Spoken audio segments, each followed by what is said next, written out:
Mesdames, Messieurs, bonjour. Bienvenue sur ITV, iRadio. Ce dimanche 17 avril 2022, jour de Pâques, le jury du dimanche reçoit le colonel Massamba Diop. Il est ancien directeur de l'hôpital Aristide Le Dantec, ancien directeur des hôpitaux El Hadj Ibrahima Niass de Kaolack et de Ourossogui. Il a également dirigé l'hôpital psychiatrique de Thiaroye. L'invité du JDD et officier du corps technique et administratif du service de santé des armées, OCTASA, ancien élève de l'école du service de santé des armées de Lyon, ancien élève de l'école d'application du service de santé Val-de-Grâce de Paris, ancien élève de l'hôpital d'instruction des armées, l'IOT de Strasbourg, ancien président du réseau des hôpitaux d'Afrique, de l'océan Indien et des Caraïbes, enseignant au laboratoire de management des établissements de santé de la faculté des sciences économiques et de gestion de l'université Cheikh Anta Diop de Dakar. Au plan sportif, notre invité est ancien président de la Fédération sénégalaise de judo, colonel Massamba Diop. Vous êtes également l'auteur de l'ouvrage intitulé « Thérapie de choc pour un hôpital malade ». Bonjour. Bonjour, monsieur Antoine Diouf. Et bienvenue dans le jury du dimanche. Merci. Alors, colonel Massamba Diop, je vais rebondir sur le titre de votre ouvrage. On sait que nos hôpitaux sont malades, raison pour laquelle vous parlez de thérapie de choc pour un hôpital malade. De quoi souffrent nos hôpitaux exactement? Merci, monsieur Antoine Diouf. Permettez-moi d'abord également de remercier et de saluer tous vos auditeurs et téléspectateurs qui nous regardent et qui nous écoutent partout au Sénégal. En fait, ce livre que j'avais écrit il y a aujourd'hui 11 ans est presque encore d'actualité, Oui. Quoique quand même il y a eu des évolutions par rapport à sa maladie d'origine. Oui. En fait, au moment où j'écrivais ce livre, l'hôpital sénégalais souffrait de beaucoup de maux. Le premier, c'était la vétusté de son plateau technique, l'insuffisance de personnel qualifié, l'obsolescence de son infrastructure et pour certains hôpitaux même la non-fonctionnalité des liens interservices. Ce qui faisait qu'il y avait beaucoup d'insatisfaction parce que c'était quand même un peu avant la réforme qu'on a fait parce que j'ai fait la recherche depuis 1960 au niveau des archives nationales et au niveau des archives de l'Assemblée nationale. Donc on s'était rendu compte qu'au fil des années, les hôpitaux croulaient sous le poids des âges, avaient des charges de fonctionnement qui étaient énormes, et surtout avec la réforme hospitalière qui leur conférait l'autonomie de gestion, ils étaient obligés de prendre en charge tous les besoins inhérents à leurs activités qui étaient déjà pris en charge à l'époque par l'État. Donc ils deviennent autonomes en termes de gestion. Ce sont eux qui payent l'eau, l'électricité, le téléphone, mais aussi le carburant, qui payent les fournitures de bureau, mais qui payent aussi une bonne partie des médicaments essentiels au fonctionnement des services, qui payent les salaires d'un bon nombre de travailleurs, ce qui fait qu'ils avaient des charges de fonctionnement colossales. Donc, il y a eu beaucoup de problèmes, de difficultés qu'il fallait mettre en valeur, en exergue. Et aussi, j'avais remarqué dans le cadre de mon parcours qu'il y avait certaines pathologies pour lesquelles l'hôpital n'a pas de réponse. En tout cas, tous les hôpitaux n'avaient pas de réponse. Je pensais à l'époque là, il y avait beaucoup de grands brûlés qui se faisaient autodaffer sur la voie publique et il n'y avait pas d'offre de soins de qualité en termes de prise en charge des brûlés. Mon passage à l'hôpital psychiatrique de Thiaroye également m'a permis de voir et de comprendre qu'il y avait une offre de soins insuffisante en termes de santé mentale. Et j'en avais échangé avec le professeur Momar Gueye, qui était le responsable de la chaire de psychiatrie. Très bien. Alors, vous avez écrit cet ouvrage il y a 11 ans, vous avez mis en exergue les problèmes dont souffre l'hôpital sénégalais. Est-ce qu'entre-temps, les choses ont changé? Ah oui, entre-temps, les choses ont considérablement changé. C'était en 2011 que je l'ai publié, c'était le jour de mon départ à la retraite d'ailleurs, et c'est Mahmoud Iwakan, notre cher ami, qui était à la cérémonie de dédicace. Tout à fait. Alors, beaucoup de choses ont changé parce que quand même le plateau technique a été considérablement relevé. Je peux vous dire que les subventions en termes de BCI les subventions dans le cadre du soutien de l'État aux hôpitaux et les partenaires au développement ont permis de réaliser de gros efforts. À l'époque, il y avait par exemple un seul scanner à l'hôpital principal et à l'hôpital de Fann. Aujourd'hui, pratiquement tous les hôpitaux disposent de scanners, qui est quand même indispensable. Il y avait également une offre insuffisante en termes d'infrastructures de soins ou d'infrastructures hospitalières. On a quand même réceptionné récemment des hôpitaux de dernière génération, que ce soit à Sédhiou, que ce soit à Kédougou, que ce soit à Touba, à Agnam, et partout au Sénégal, on a essayé de rétablir un peu le déséquilibre en cartographie hospitalière. Mais donc il y a beaucoup d'efforts à faire, malgré tout ce qui a été réalisé. Il y a beaucoup d'efforts à faire parce que l'offre de soins est toujours insuffisante, parce que l'essentiel des personnels qualifiés et de très haut niveau sont toujours autour de la région de Dakar, n'est-ce pas? Donc au niveau périphérique, dans le Sénégal des profondeurs, il y a une insuffisance en personnel qualifié, ce qui se traduit très souvent par une surcharge de travail des agents qui sont sur le terrain. Donc, il y a encore des efforts à faire en termes de personnel qualifié. Oui. Il y a encore des efforts à faire en termes d'offres de soins hospitaliers, de structures. Bien que quand même, je peux vous donner un peu le nombre d'hôpitaux de centres de santé qui ont été réalisés au Sénégal, qui sont disponibles au Sénégal. Actuellement, oui. Vous en avez oui. décompté combien? Ce n'est pas décompté, ce sont des statistiques officielles. Oui. La pyramide sanitaire et couvito-sanitaire au Sénégal, au niveau public. Parce que quand on parle d'offres de soins, c'est le public et le privé. Oui. Au niveau public, nous avons 40 établissements de santé, dont 36 qui sont hospitaliers et 4 qui sont non hospitaliers.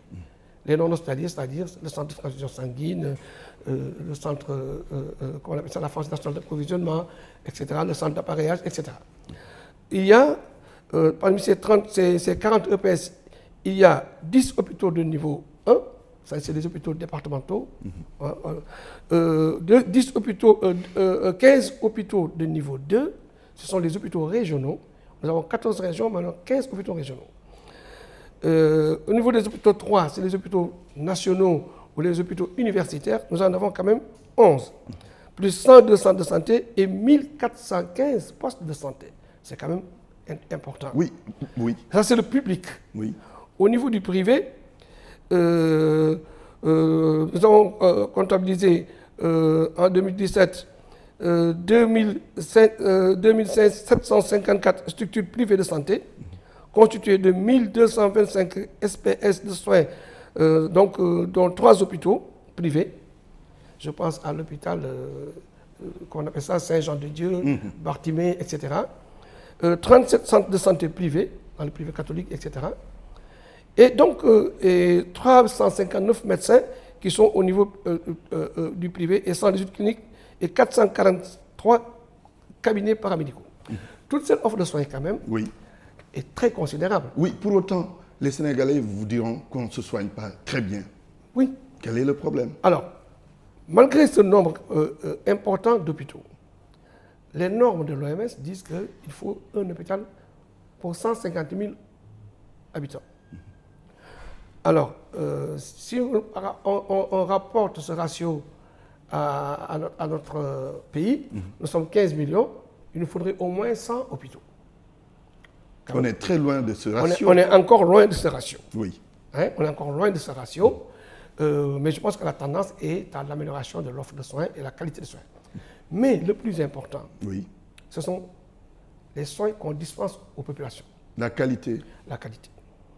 La qualité des soins, c'est faire en sorte que toute personne qui arrive à l'hôpital et qui a des attentes à l'hôpital, soit hospitalisation, consultation, traitement, etc., que cette personne soit satisfaite. Et justement, sauf que ça ne se passe pas toujours comme ça, colonel. Mais oui, vous savez que dans la théorie, il faut qu'on dise que la qualité, c'est la satisfaction du patient ou du client. Vous savez, on a fait une forme de clientélisme du malade pour dire qu'il faut lui offrir quelque chose d'intéressant, il faut le faire qu'il soit content d'arriver à l'hôpital dans le cadre de l'offre de soins qu'on lui dispense. Mais il est difficile de satisfaire tout le monde. Parce que si je vous dis qu'il y a insuffisamment de personnel qualifié, et s'il y a une forte demande, il est évident que ceux qui sont sur la file d'attente ne sont pas toujours contents par rapport à ceux qui sont déjà devant le médecin ou sur la table d'opération. D'accord. Encore des efforts à faire sur ce plan. Le décès de la dame Astou Sokhna à l'hôpital Ahmadou Saher Mbaye de Louga défraie la chronique. Est-ce que c'est un cas symptomatique des maux dont souffrent nos hôpitaux?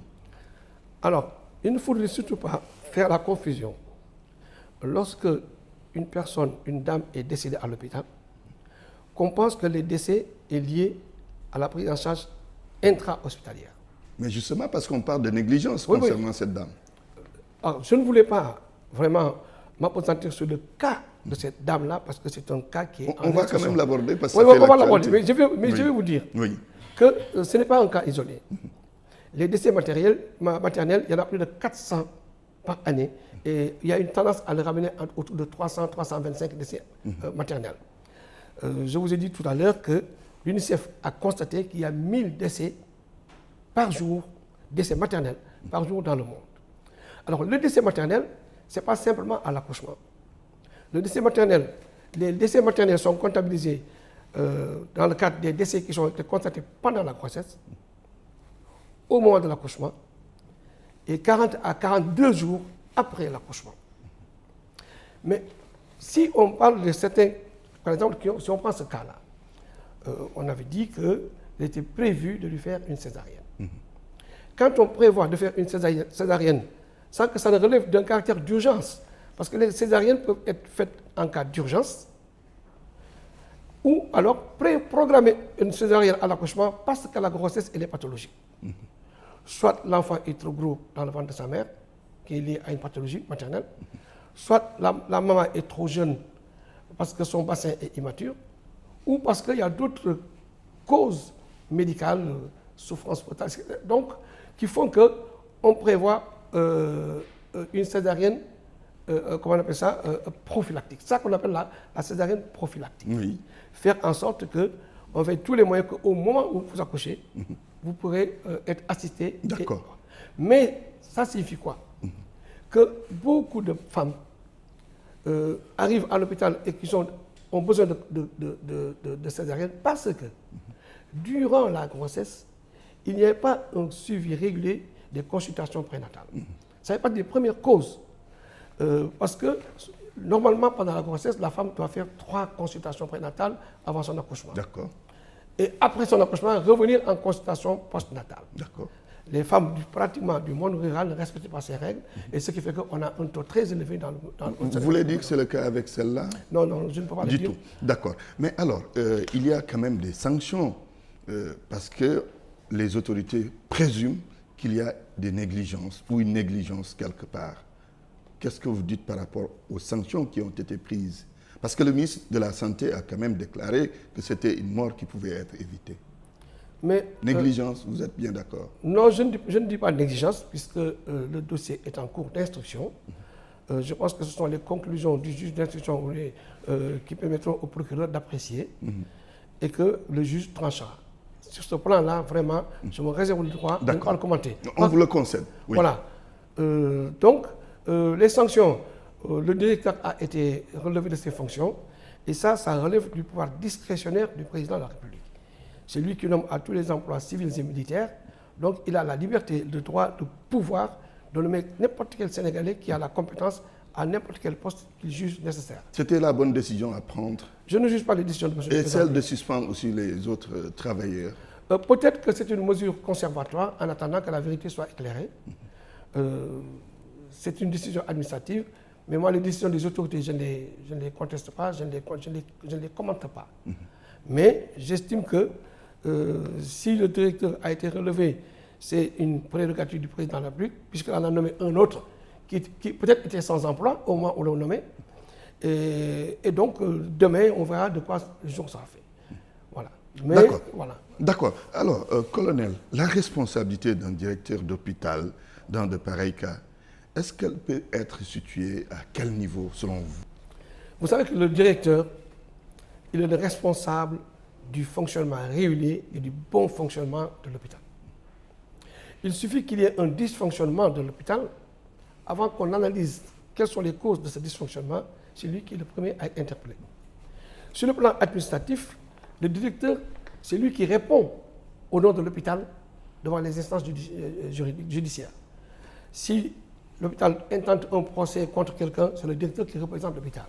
Si on porte plainte contre l'hôpital, c'est le directeur qui répond au nom de l'hôpital. Ça ne signifie pas qu'il est responsable de sa présence au niveau du tribunal.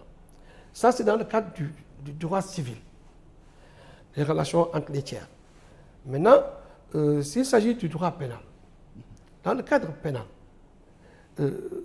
la responsabilité n'est pas partagée. Elle est individuelle. Elle repose sur les épaules de l'auteur du dommage qui a créé, ou de l'infraction qui a créé cette faute qui doit se traduire au pénal. Par exemple, la mort d'une personne, l'homicide volontaire, qu'il soit involontaire, l'assistance ou la non-assistance, se traduit au tribunal pénal. Là, on ne pourra pas, à mon avis, techniquement, sur le plan juridique, dire que monsieur le directeur, c'est vous le directeur de l'hôpital, cette dame est décédée, c'est vous qui allez être condamné. Ce n'est pas possible, à mon avis. Hein? Oui. Donc, la responsabilité du directeur, elle est administrative. Et que s'il y a des comptes à demander, c'est à lui qu'on pose des questions. Oui. Mais devant le cas, comme ce cas en l'espèce, on va interpeller les personnes qui sont impliquées dans ce genre de situation. Qui étaient de service ce jour. Les personnes qui étaient de service, qui c'est qui faisait quoi? Parce qu'on peut être de service et ne pas être en faute. Ça, je dis tout de suite. Ça peut arriver. Oui, on peut être en service et être occupé à faire autre chose. On peut être de service et être en faute. On peut être en service et être en faute, abandonner le service, partir. Pendant une urgence, vous n'êtes pas là. Vous causez un dommage à quelqu'un de manière volontaire, vous êtes en faute. Mais si vous étiez occupé à prendre en charge des cas urgents, comme le cas en l'espèce, et que vous n'avez pas terminé, et qu'il y en a deux ou trois autres qui attendent, il est évident que si vous êtes seul pour faire face à cette prise en charge, il n'est pas rare ou en tout cas impossible qu'il y ait des dommages collatéraux. Mais est-ce que vous pensez qu'il y aura des sanctions? Parce que ce que l'opinion dit, pour la plupart des cas, il n'y a pas de sanctions quand des cas pareils se produisent.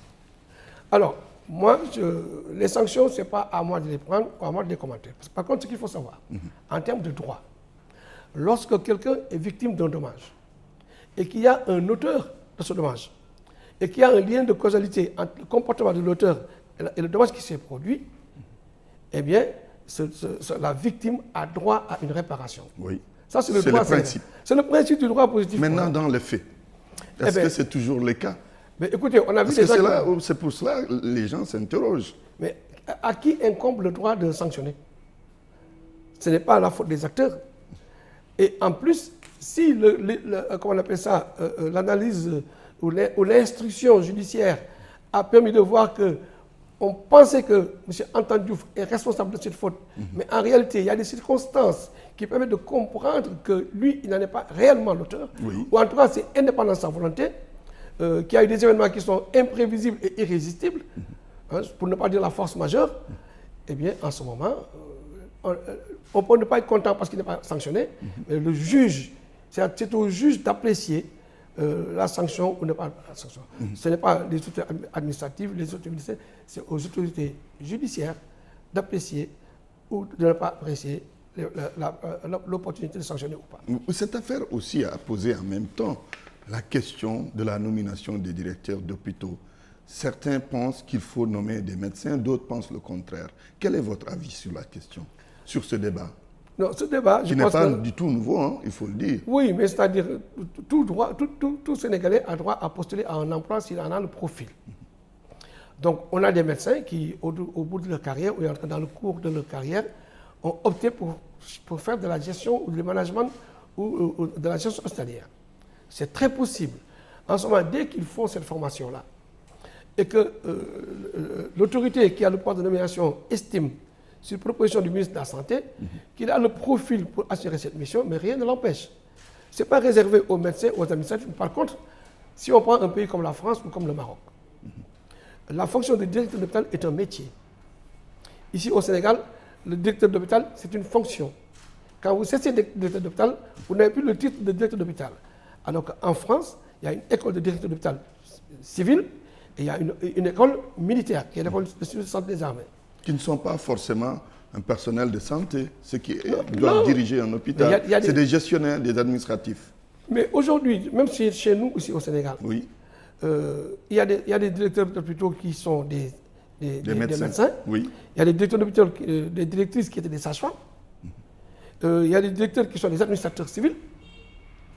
Il y a des directeurs qui sont des juristes ou des anciens infirmiers d'État, mais qui ont pris le soin de faire la formation adéquate et nécessaire qui leur permet de diriger un hôpital. Selon vous, il n'y a pas de profil adéquat. On ne peut pas dire qu'il faut un médecin pour diriger un hôpital, il faut un non-médecin pour diriger un hôpital. Quel est le bon profil alors? Non, un médecin, personne ne peut soigner un malade s'il n'est pas médecin. Je suis bien d'accord. Donc il y a un profil pour prendre en charge un malade. Le médecin, il est formé pour comment on appelle ça, soigner des malades. Mais il a l'aptitude, il a l'attitude et le loisir de faire une option en disant que je choisis aujourd'hui d'être gestionnaire ou d'être manager, etc.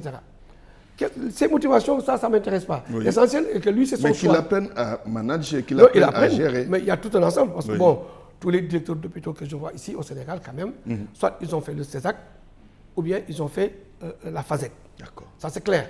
Qui sont des structures. En tout cas, vous êtes bien placé pour le dire. Vous avez dirigé plusieurs hôpitaux du pays. J'ai été presque 20 ans directeur d'hôpital. Oui. Et avant ça, j'ai fait 10 ans chef de service à l'hôpital principal. Donc, et j'ai fait des séjours dans les hôpitaux européens. Tout à fait. Et donc, ce qui se passe chez nous, c'est ce qui se passe ailleurs. Vous l'avez dit tout à l'heure, j'ai été le président du réseau des hôpitaux d'Afrique. Ça m'a permis de faire le tour des pays de l'Afrique, du Maghreb et de l'océan Indien. Et on a les mêmes profils de directeurs qui sont ici que dans ces pays-là. On y trouve des médecins, des administratifs, des administrateurs civils, des administrateurs militaires et qui dirigent des hôpitaux et qui les dirigent très bien.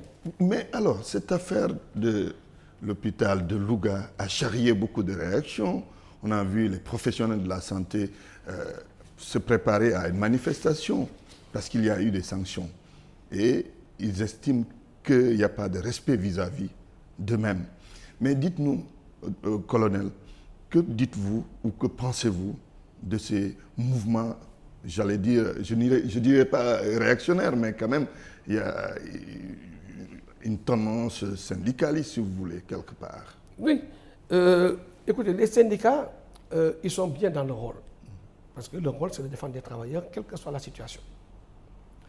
Que les gens maintenant se bougent, se mobilisent, parce qu'ils ne sont pas contents, ce n'est pas parce qu'on a sanctionné quelqu'un, mais c'est surtout le lynchage médiatique.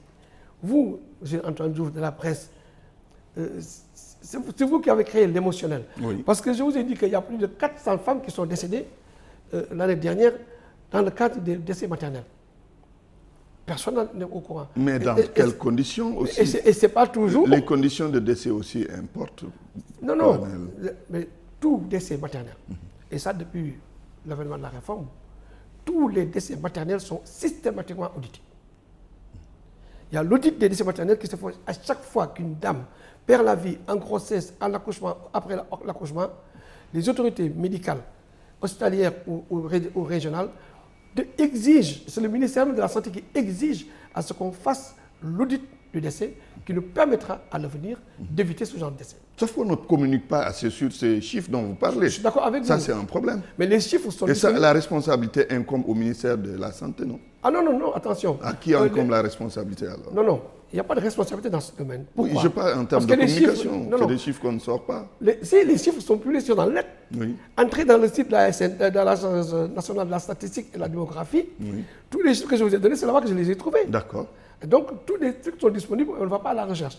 Et en plus, hebdomadairement, le ministère de la Santé distribue à l'ensemble des secteurs hospitaliers les informations sanitaires importantes, y compris jusqu'aux morsures de serpents, les morsures de chiens, les morsures d'ânes, etc.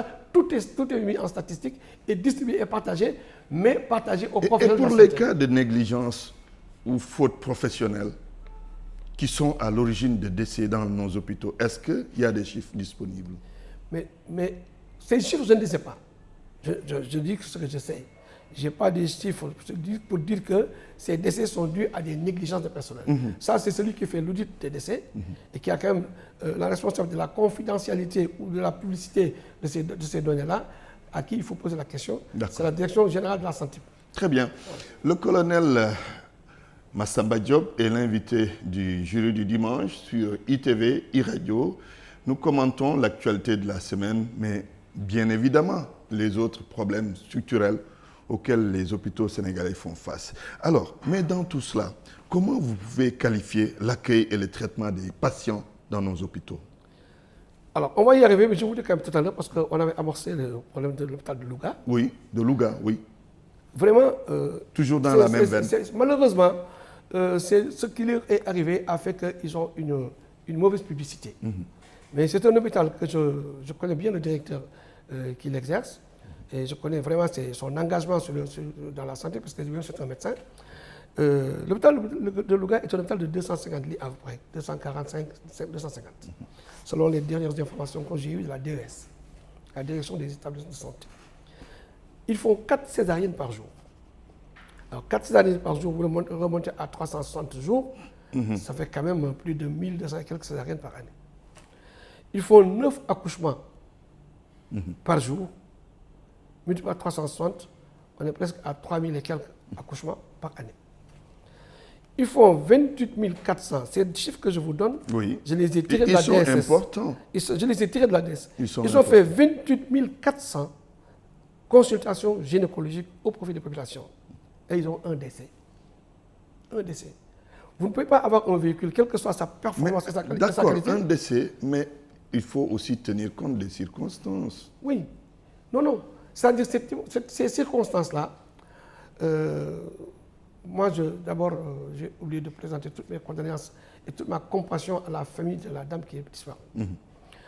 Ça nous fait beaucoup de peine. Et ça fait de la peine à tous les acteurs hospitaliers. Mais le problème, c'est l'acharnement médiatique, l'acharnement émotionnel, la médiatisation à outrance de ce phénomène-là, et qui a fait même sortir des populations. Oui, qui ont manifesté. Et il y aura encore des manifestations. Oui. Des grèves. Oui. Du personnel de la santé. Tout à l'heure, en venant, j'ai vu qu'il y a dans les jours à venir, les personnels de la santé, l'intersyndical de la santé va aller en grève, mais même les pharmaciens, pas peut-être pour ce problème-là, mais vont aller en grève, ce qui veut que notre pays va dans une période très critique dans les jours à venir. Oui. Mais c'est pour dire simplement que le risque zéro n'existe pas. N'existe nulle part. D'accord, on est bien d'accord. Ce sont les meilleurs pilotes qui crachent avec leurs avions. Tous les crashs d'avions que vous voyez, le pilote il a plus de 10 000 heures de vol.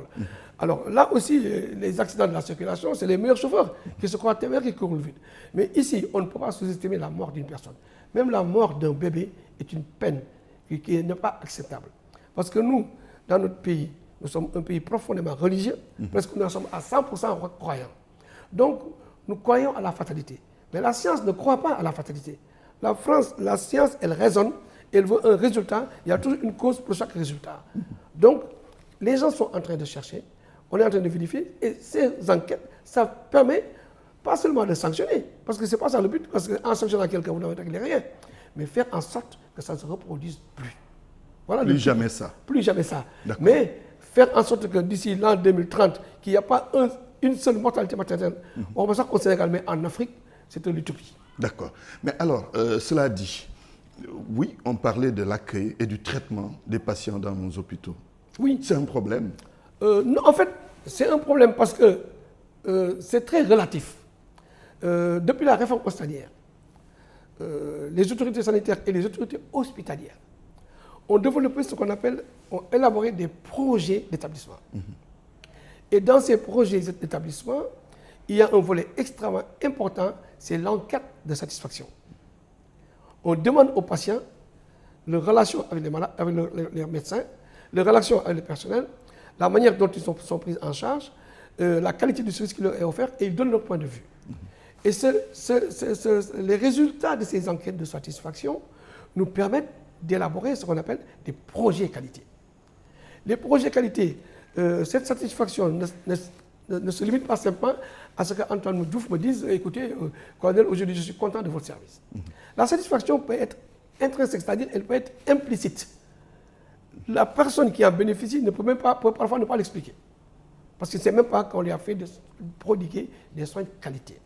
Donc, la qualité, c'est tout un ensemble de process, c'est-à-dire de procédures, mais également de protocoles, d'aller vers l'autre, et la capacité que chacun d'entre nous doit avoir pour sortir de sa propre peau et entrer dans la peau de l'autre.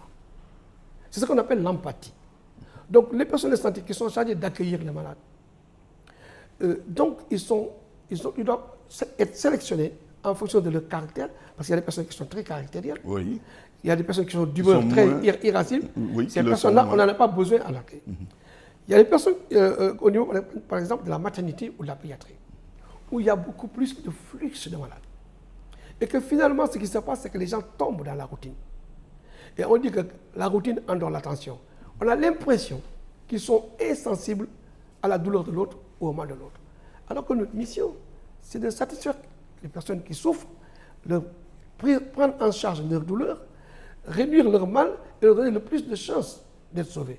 Bien que nous n'ayons pas l'obligation, certains n'ont pas l'obligation de résultat, parce qu'on disait toujours que les médecins n'ont pas l'obligation de résultat, ils ont l'obligation de moyens. C'est-à-dire mettre tous les moyens scientifiquement, humainement, techniquement possibles pour sauver une vie. Oui.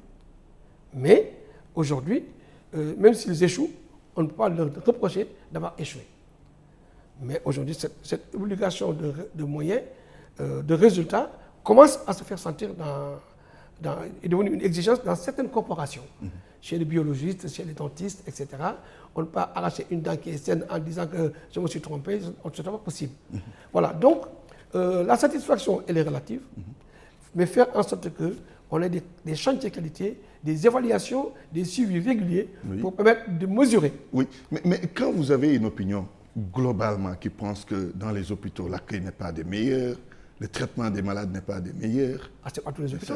Oui, je suis désolé, mais ce n'est pas tous les hôpitaux. Forcément, ce n'est pas tous les hôpitaux. Moi, mais c'est l'idée la plus répandue auprès de l'opinion, que dans les hôpitaux, l'accueil n'est pas bon. L'accueil n'est pas bon, le traitement des malades n'est pas bon. C'est celui qui a été mal pris en charge, ou celui qui a mis du temps à être pris en charge sur la file d'attente, qui n'est pas content, celui qui a été soigné et qui n'est pas guéri, ou bien qui est obligé de revenir plusieurs fois, ou à qui on a fait des bilans qui sont chers, qui estiment ne pas pouvoir le faire, ce sont des personnes qui ne sont pas contentes. Mais il arrive qu'il y ait des engueulades, et inversement aussi, il arrive que des usagers agressent les personnes de santé. Avec le cas des sages-femmes qui se plaignent souvent. Mais je vous assure que moi, je l'ai vécu. Vous-même? Non, c'est-à-dire, j'ai vécu dans ma vie professionnelle mes agents qui ont été agressés par des usagers qui n'étaient pas contents, ou qui étaient pressés, ou qui ont pensé qu'ils ont perdu trop de temps, ou alors qu'on ne s'occupe pas d'eux, et qui ont été jusqu'à lever la main sur les personnels. Donc, ce n'est pas toujours les agents de santé qui sont agressifs ou qui sont mal accueillis, etc. Tout dépend de l'humeur qu'il y a eu il y a une minute avant. Si vous avez été agressé il y a 5 minutes par un agent, par un usager, la minute qui suit, vous n'êtes certainement pas de bonne humeur. Mais c'est un exercice à faire, de travail. Des efforts à faire alors sur ce plan. Oui, vous absolument. Êtes bien d'accord? Non, il y a des efforts à faire. D'accord. Entre 2010 et 2020, l'État a injecté 1800 milliards de francs CFA dans le secteur de la santé. Ce sont le quotidien d'immédiat, Besbil Jour.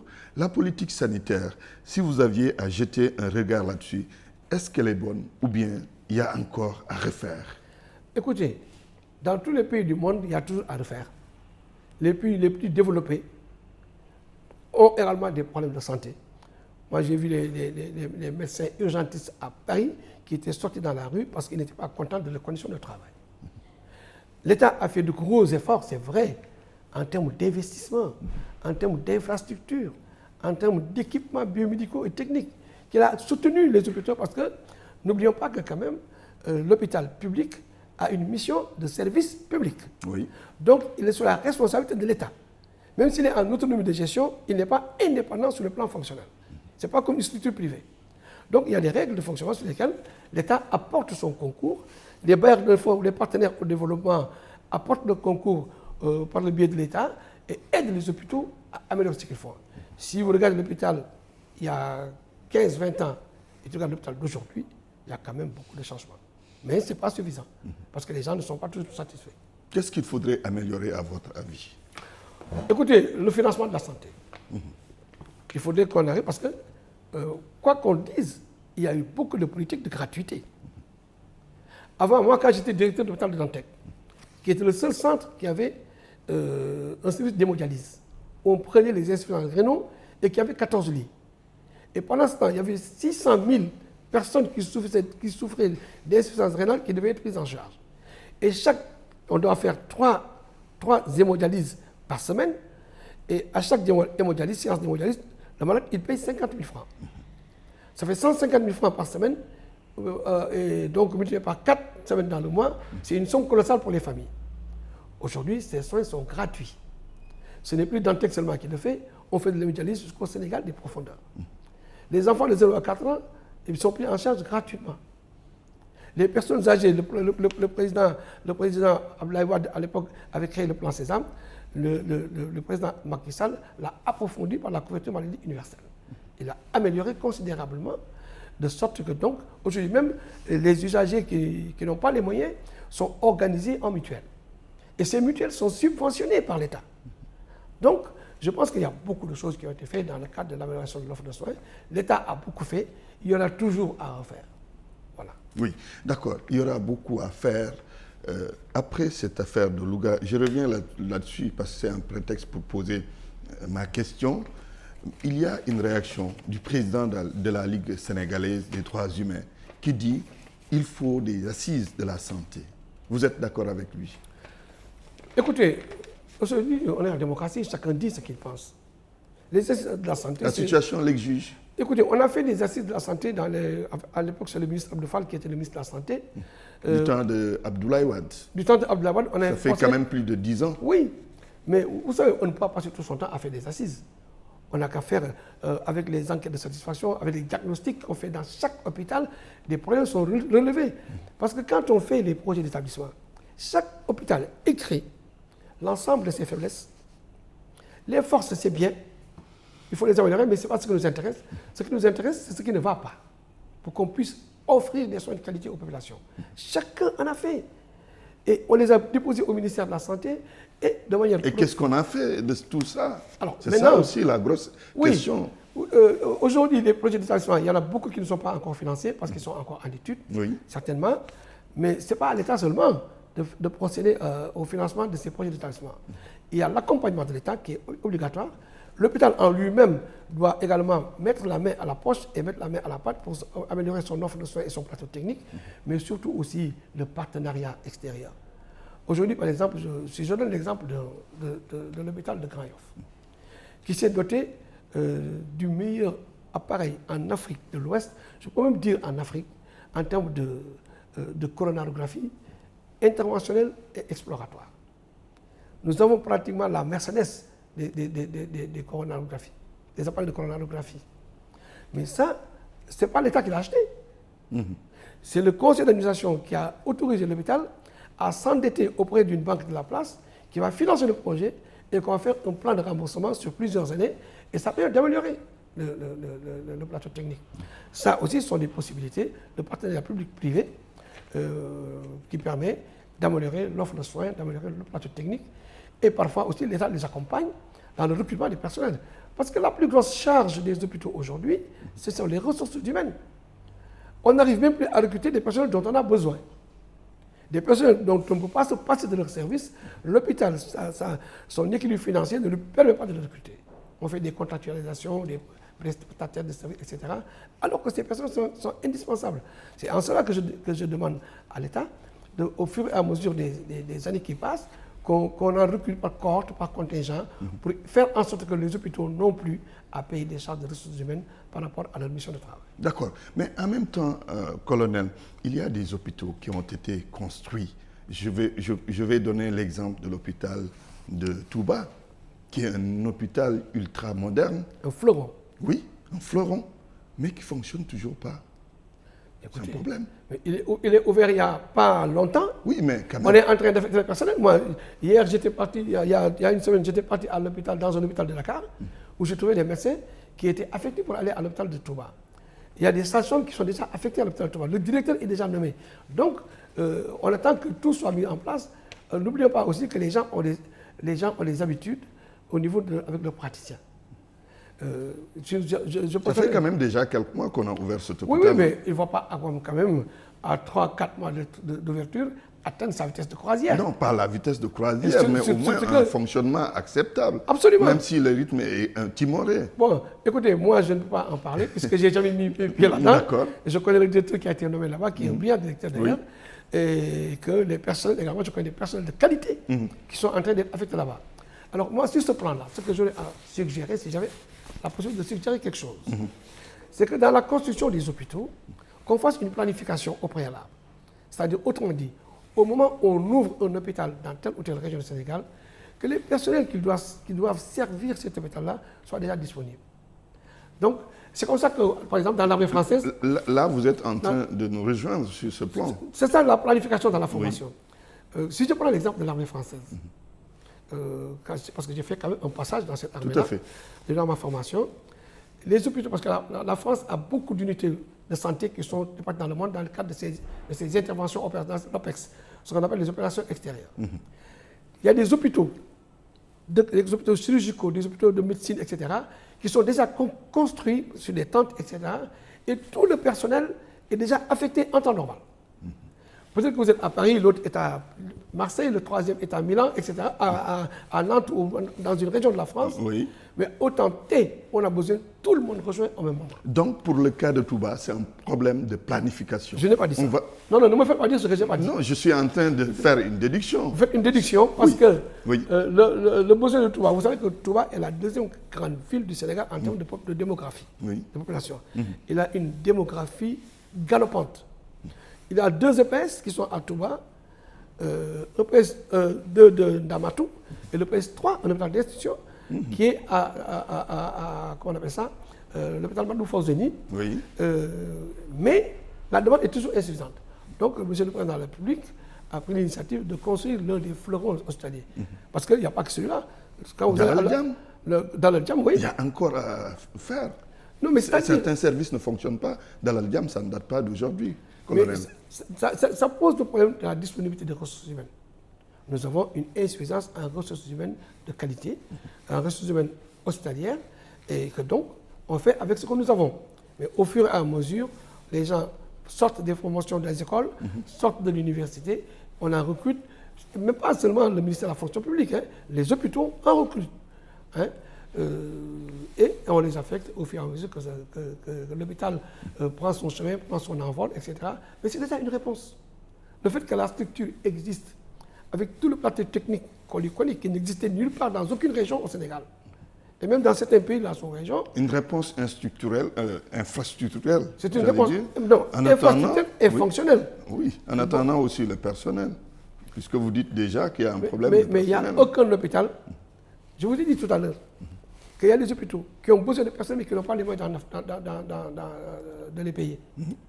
Donc, il n'y a aucun hôpital qui a le plafond conformément au tableau des effectifs et des dotations des hôpitaux qui a rempli les 100%.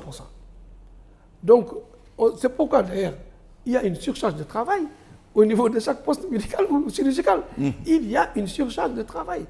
Je vous ai dit aujourd'hui que si on fait le ratio de l'OMS, un hôpital pour 150 000 personnes, on devait être au moins à 110 hôpitaux. On est loin du compte. Mais ce n'est pas la faute de ce qui nous occupent aujourd'hui. C'est un processus évolutif.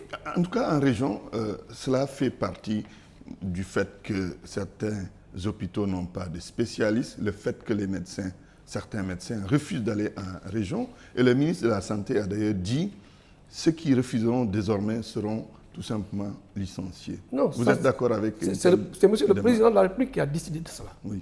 Et je pense que c'est important. Vous savez pourquoi? La santé est un droit à toute personne humaine. Et ce droit, il est garanti non seulement par la Constitution de l'OMS ou la Charte de l'Union africaine, mais c'est garanti par les droits fondamentaux de l'homme et du citoyen dans notre Constitution. Donc vous avez droit à la santé. Cette santé ne doit pas être réservée à une élite d'une région. Il doit y avoir une équité dans la distribution des soins sur l'ensemble du territoire national. Vous êtes bien d'accord avec une telle mesure? Une telle mesure? Mais absolument, c'est-à-dire, il ne faut pas que les gens refusent d'aller à Dakar, de quitter Dakar pour une raison ou une autre, et ne pas aller... Moi, j'ai fait 4 ans à Wourossogui, 8 ans à Kaolack. Pourtant, je ne suis pas né dans ces régions-là. Je suis de Dakar, je suis né à Dakar, j'ai fait mes études au lycée Vanvo, et puis j'ai grandi à Dakar. C'est l'armée qui m'a fait connaître les régions du Sénégal. Mais pour les raisons du besoin du service, quand on m'a dit aller à Ourossogui, d'ailleurs à l'époque, Ourossogui, il n'y avait que les militaires. Que ce soit le directeur, il était militaire, le médecin-chef, il était militaire, le chirurgien, il était militaire. Et le chirurgien qui était à l'hôpital de Ourossogui, que je salue aujourd'hui, le docteur Ileman Baye, il était à la fois le chirurgien généraliste. Il était à la fois le chirurgien orthopédiste. Quand il y avait des polytraumatismes dans les accidents, c'est lui qui les prenait en charge. Il était en même temps le gynécologue parce que c'est lui qui faisait toutes les césariennes. Aujourd'hui, d'ailleurs, ça pose le problème des soins obstétricaux d'urgence. Dans le cadre pour éviter ces décès maternels, ce n'est pas le fait de construire de grands hôpitaux, c'est de construire dans tous les coins du Sénégal des centres qui permettent en charge... L'accessibilité à la santé pour les populations. Non, l'accessibilité géographique. Oui.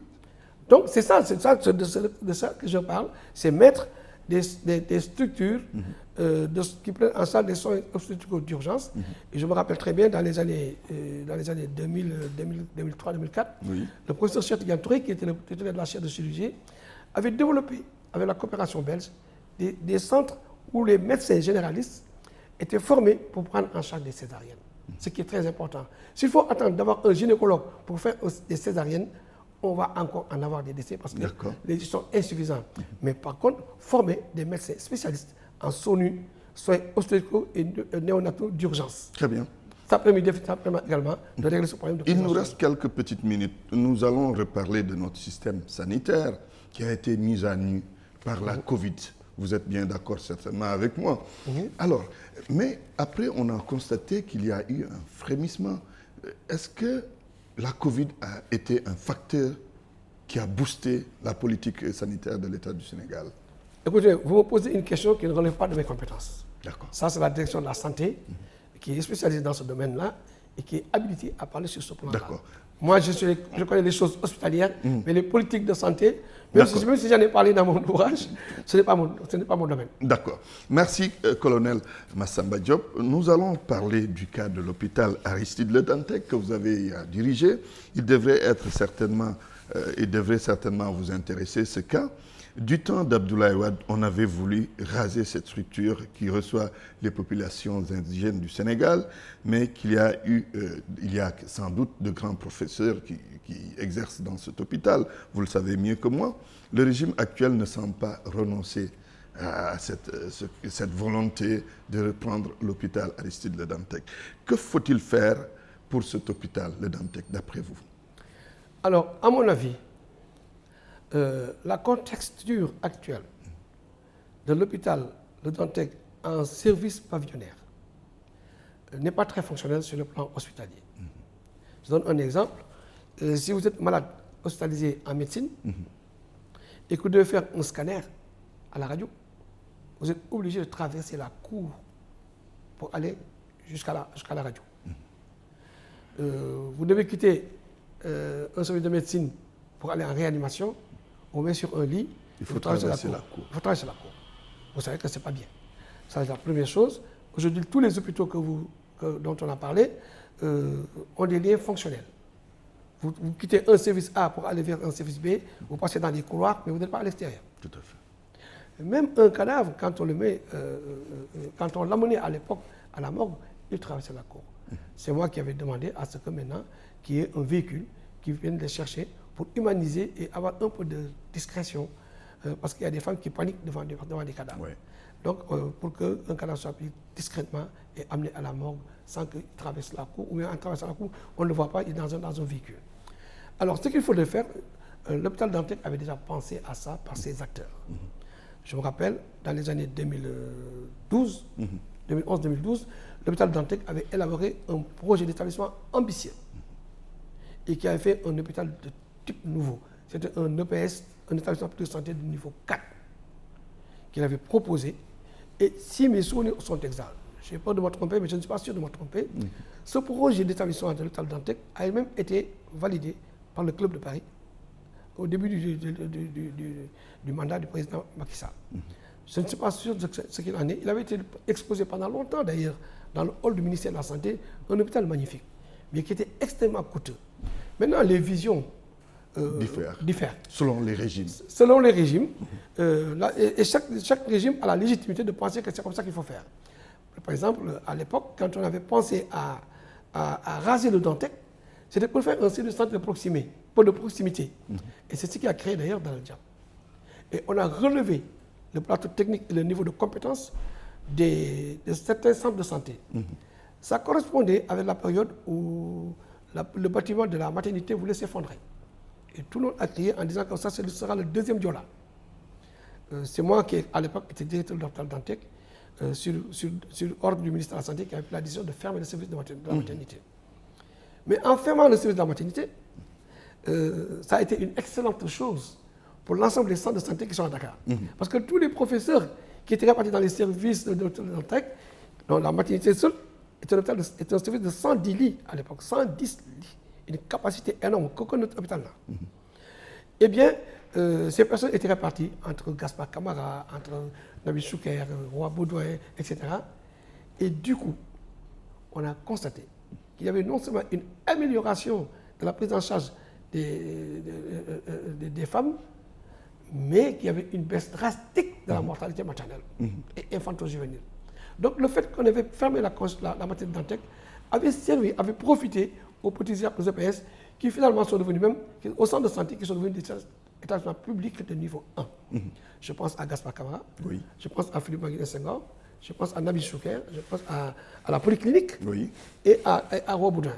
Ça a été vraiment d'un apport important. Mais après l'ouverture de la maternité, et aussi avec l'hôpital de Pékin. Donc on a pensé, en tout cas je pensais que les hôpitaux de 110 lits, 150 lits, tels que le camp de Tiaroy, l'hôpital de Pékin, qui a été l'un des premiers fleurons, a été d'un apport extraordinaire. D'abord, il est entre la ville de Dakar et la périphérie. Il prenait toutes les urgences. Et aujourd'hui, également dans le Diam, des hôpitaux comme ça sont des petits hôpitaux, mais qui sont très performants, qui permettent d'absorber la demande de soins. En un mot, il faut raser et reconstruire le Dantec. Ça, c'est une vision politique qui ne m'appartient pas, mais je pense qu'il faut le faire. Vous avez forcément une opinion là-dessus? Oui, mon opinion, c'est de raser et de faire ce qu'on avait proposé. Un hôpital de type nouveau. Ça, le Dantec l'avait proposé. On avait fait les assises de Ngor-Diarama avec le professeur Hassan Diagne, je me rappelle très bien qu'il avait piloté. Et par la suite, le professeur Chet Yantouré, avec toute la commission médicale, a réfléchi sur le nouvel hôpital de Dantec, avec même les acteurs qui parlent aujourd'hui, parce que je vois le professeur Mamadou Diop, etc., et Alain Ndoye, qui étaient dans l'équipe, et qu'ils avaient proposé un hôpital de type nouveau, mais qui malheureusement n'a pas encore vu le jour. Très bien, nous sommes au terme de cette émission. Merci, colonel Massamba Diop. Merci, monsieur Antoine. Merci d'avoir accepté cette invitation. Le JDD, le jeudi dimanche sur ITV, iRadio. Merci à toute l'équipe technique qui m'a accompagné, Babacar Ndiaye, Ndianko, Iba Marsen, pour le compte rendu dans immedia.sn et dans Busbil Jour, Babacar Fall. À toutes et à tous, je souhaite un bon dimanche et bonne fête de Pâques à la communauté catholique.